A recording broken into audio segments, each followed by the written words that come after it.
So with our handsome Mr. A, we were going to do a little bit more with some warming up and then do a little practice with some more with our flirt pole. Ready, find it. So I know we're discussing Mr. A's option for some of those toy exchange games. I would also recommend that if, let's say, there's certain moments where he is getting too excitable or too overwhelmed, I know since he is a teenager, we might be also dealing with some obviously adolescent behaviors. Make sure that, again, he's getting a lot of great rest. I know we've mentioned this in the past too, where sleep is really crucial for obviously both their mind and their bodies.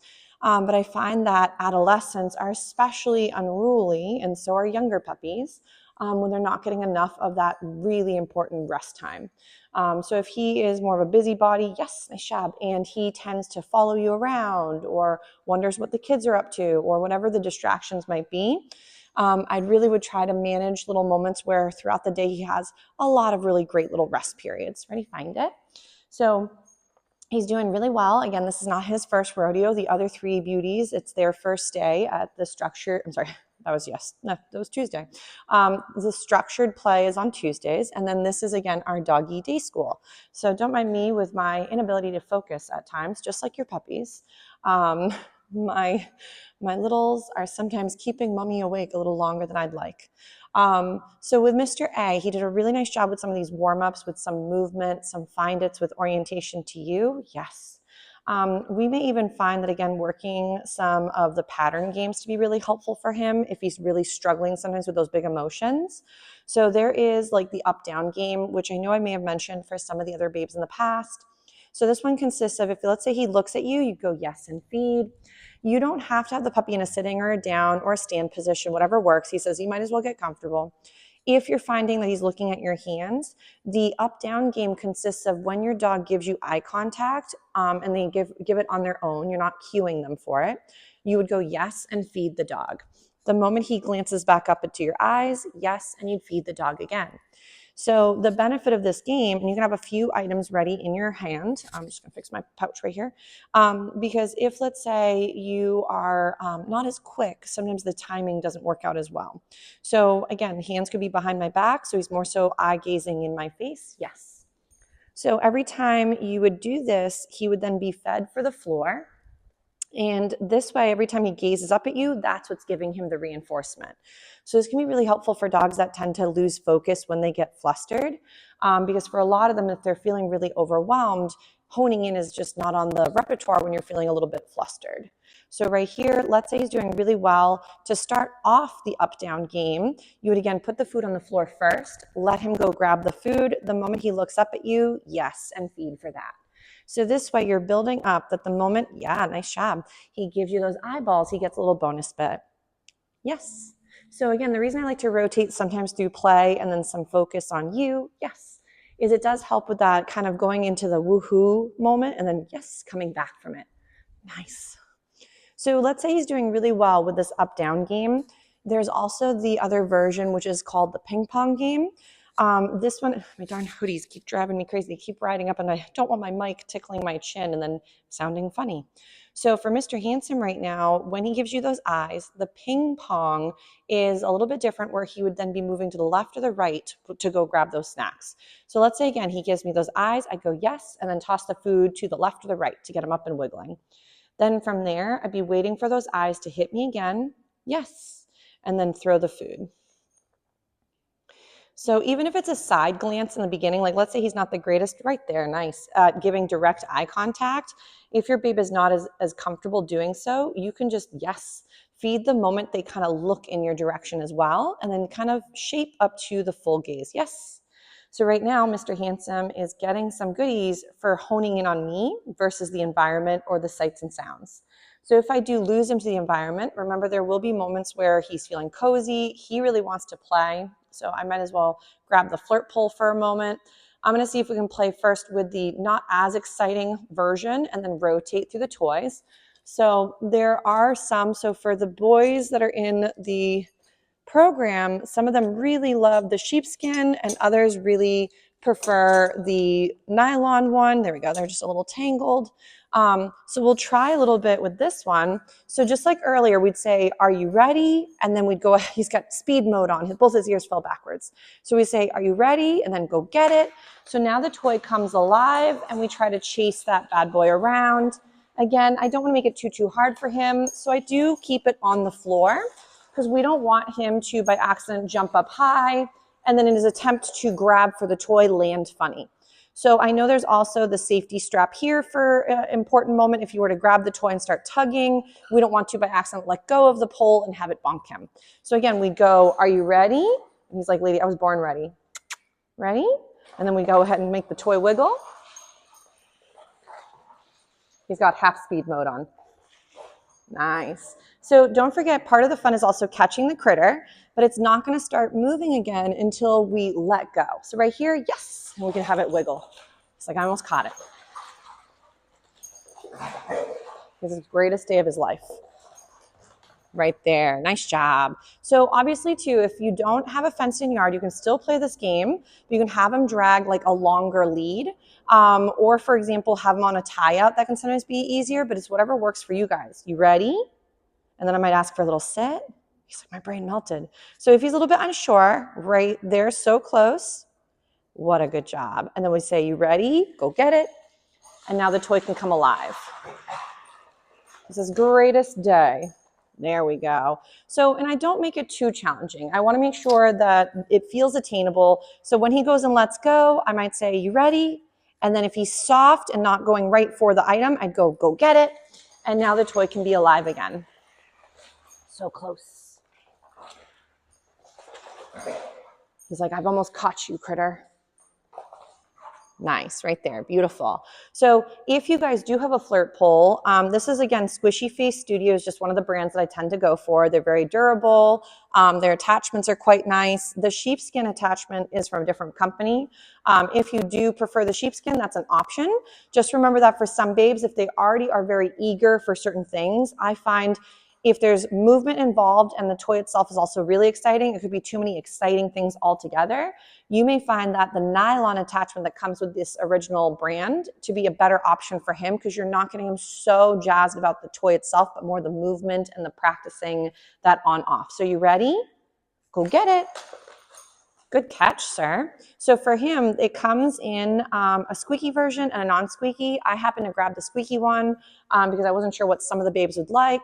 You can order it with no squeaks at all. So it just depends on what your preference might be for your beauties. So right here, we might go ready and see if I can get Mr. A to do a little sit. So ready, Allston, sit. He's like, oh, my brain. So if, let's say he's having a hard moment, I'm not going to keep asking, but I'm not going to make the toy come alive until we do some sort of check-in. So if in the beginning I was really hoping for an SIT, I'm going to use my food to, of course, help him be finding that there's value in trying this option. Otherwise, remember, it might be more fun for him to just keep chasing the toy and not worry about checking in or taking a break. So then we might do a couple find its because I want him to be able to, even though the toy is out, ready, Allston. Find it. I want him to be able to take a break. So notice how the first time he went and checked it out, but now this time he's a little bit unsure. Oh, but I am going to feed for that very nice little sit. So if there's times where he doesn't do a certain skill, maybe lower the criteria.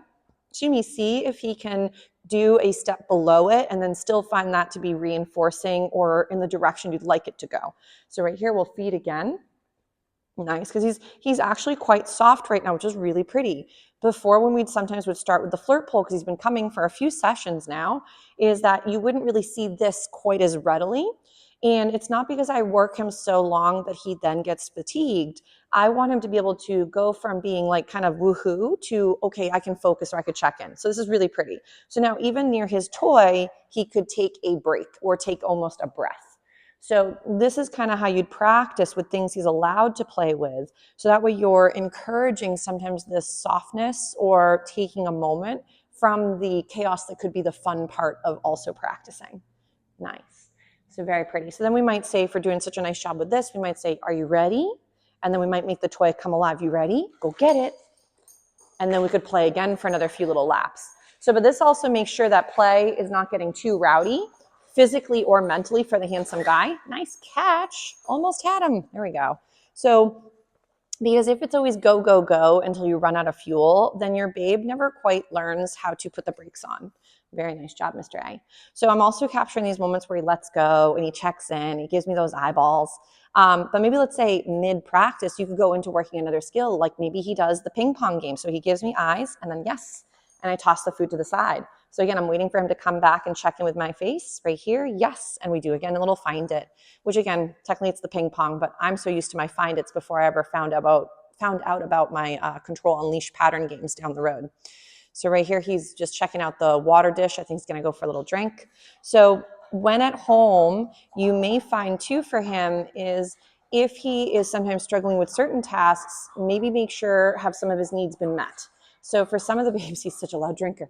For some of the babes, we may find maybe their exercise hasn't been met for the day. Maybe their chews, maybe for example, some mental stimulation. Ready? Allston, you ready? Go get it. So, but I'd make it where you rotate through some of these options and see what he gives you for responses. Remember that your dog's inability to do something doesn't mean they're trying to be bad, disrespectful, a jerk, or the top dog. They are probably confused, or they find that whatever they're doing has more value than what we're asking.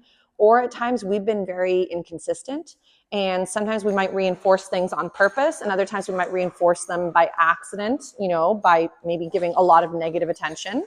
So I would just highly recommend to gauge, what are we asking? Does he get the concept? And what could we have him do instead, or prevent the rehearsal of the thing you don't love? But Mr. A is doing such a great job. So we'll do a little bit more with some of this play, and then we'll see if we can go ahead and work for some play and then back into a little check-in. Nice, great eyeballs, sir. Yes. He's like, oh, that's too far away. All right, that's fine. I'll feed you right here. He's like, lady, I was already running. That's too much movement. Oh, but now he's going to go try it. Good job. But sometimes getting a little bit with some of these nice little settles. That was beautiful. What a smart boy. Good job, Mr. A. So obviously, after doing a little bit of play, you might rotate through sort of that, again, that slowing it down, picking it back up. So using play as a way to add a little extra oomph to the dynamic is a great way to do it. So maybe from here, you could always go into working a little bit with a sit, if he's able. You could go into working some eyes, or the two-hand cookie game, or different things we may have worked in the past. The two-hand cookie game, if you're not familiar with that one, maybe I'll try that bad boy in a moment. I'm just going to do a little find it and then put the little friend away for another little session after a moment or two. So for Mr. A, let's say we're going to try a little bit with the two-hand cookie game. This one does consist of getting eyeballs, but again, without asking for it. So let's say, again, we're going to get our puppy's attention. So I'm going to bring him a little closer so we can all see him. So you're going to have food in each one of your hands. You're going to go ahead and show your dog your snacks. Hold them off to the sides. Yes. The moment Mr. A gives us some eyeballs, we're going to mark it. Yes. And feed one of those snacks from either the left or the right hand. Nice. Obviously, I don't always get to say my marker word all the time because I'm blabbing, but technically, yes, he would be getting the YES, letting him know that when he gave the eyeballs, that's what I'm actually marking, which means right there, yes, that's where the paycheck is given for those eyes. So the two-hand cookie game starts off kind of more simple, where it's the hands off to the sides. As your dog becomes more comfortable, you might start to then put your hands behind your back. Yes. He gives you those eyeballs. Yes. Maybe from here, we might even throw one hand out, see if he goes yes, and gives you the eyes. So maybe my hand could be moving, and I want him to go from looking at my hand to instead checking in with me. So the two-hand cookie game consists, yes, of just creating some distraction slowly, while building in that no matter what you or the environment might be doing, yes, the moment that he goes and looks at you is when he's going to be getting that little paycheck. So the third most difficult part of, let's say, the two-hand cookie game is you would start off with your hands off to the side, maybe hands in motion, hands behind your back. You change up the way your hands look, and he still gives you those eyeballs. Oh, goodness, some little sneezes. So he's very excited about the snacks. So let's say that was going really well. The next step that I would end up working on would be to get my handsome guy to practice a little bit, for example, with now the third level, which I would then show my dog my snacks, bring them up to my chest. I'm going to turn away from him. I'm going to see if he comes to find the front of me. So in the beginning, if your babes really don't get this and they're trying to, like, again, look through your back to visit you, you could also give them a few extra seconds, see if they're not too fatigued. He's so tired. If, let's say, he was stuck there, you could lower your puppy and bring him. He's like, lady, my brain melted. He's like, how about it down? Oh, he's pooped out. But you would typically bring the puppy, and I'm just going to get him up and wiggling if you can, but you would lure him from the behind you to the front of you, and then when he gives you eyes, beat him for that. So I might try again, show him the items, turn a little bit away. Oh, see, there we go. And when he turns to come find you, give him one of those snacks. So I'm going to show him the items. Again, pull it away. Move this way. Yes. So in the beginning, if he's more from the side and checking in, still counts. As you become more refined with this, we really want him to come all the way to the front of your body and then find you there. Yes. And maybe even face you. But truthfully, I wouldn't be a stickler for the exact setup. The main goal is just having fun, finding eye contact and honing in on you versus the environment or distractions. What a smart boy. So we'll just do a couple little find it's just for fun. Get him up and wiggling. Nice. But for Mr. A, he's really doing a splendid job.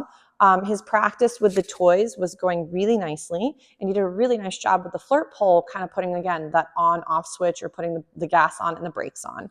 But Mr. A, you did a very good job. We'll give you a little breather. We'll work a few more little skills, and then we'll rotate through our beauties. But he did so nice today.